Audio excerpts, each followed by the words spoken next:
የኢሚግሬሽንና ዜግነት አገልግሎት የአዲስ አስቸኳይ ፓስፖርት የሚፈልጉ ተገልጋዮች ከመጪው ግንቦት 4 ጀምሮ በአካል በመገኘት መስተናገድ የሚችሉ መሆኑን ገለጸ።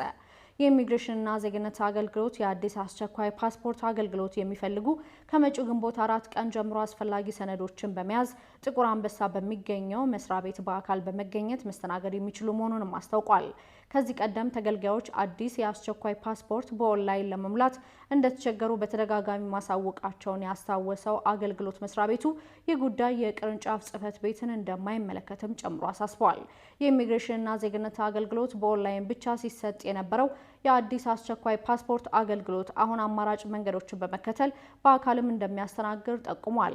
በዚህም ተገልጋዮች ከተጠቀሰው ቀን ጀምሮ አስፈላጊ ሰነዶችን በመያዝ ጥቁር አንበሳ በሚገኘው የኢሚግሬሽንና ዜግነት አገልግሎት መስሪያ ቤት በአካል በመምጣት መስተናገድ ይችላሉ ብሏል።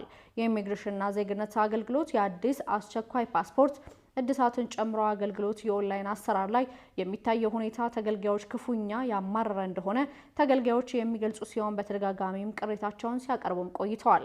በወቅቱም ኦንላይን አስቸኳይ ፓስፖርት አገልግሎት ሲሞክሩ እንደማይሰራ ግን ውጭ ያሉ ሰዎች እዛ መስሪያ ቤት ውስጥ ካሉት ጋር በመመሳጠር ሲስተሙን እየተጠቀሙ እንደሚሞሉ፣ ለዚህም በአስቸኳይ ፓስፖርት ዋጋ ላይ ከ5000 ብር በላይ ጉቦ እንደሚቀበሉ አስተያየታቸውን ሰጥተው ነበር።